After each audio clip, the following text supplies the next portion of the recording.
Hi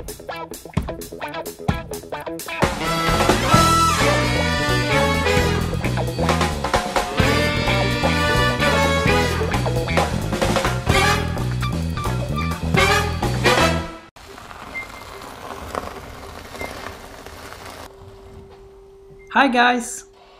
This is from the beginning of June. It's the first trip I do for this season. And I want to have Insane with me try to test tow it for the first time.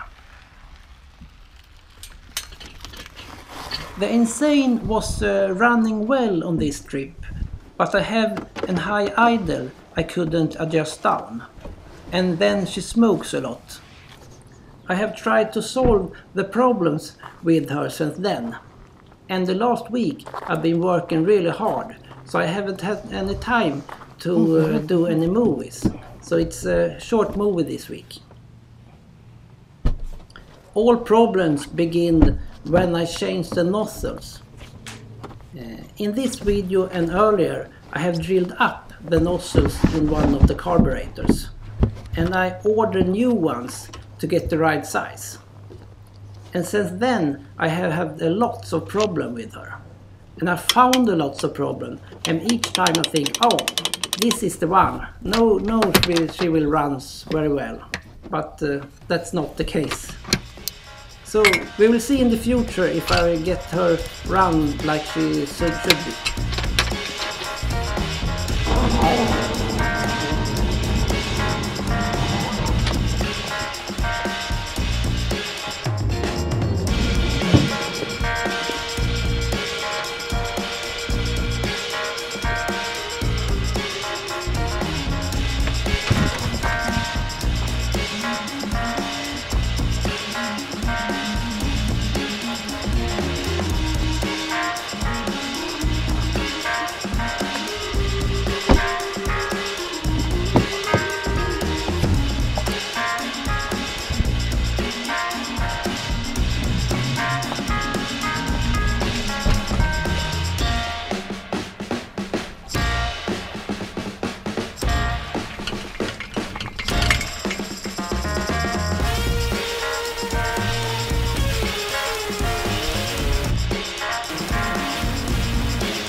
Thanks for watching. Please leave a comment. That's always nice. Bye bye.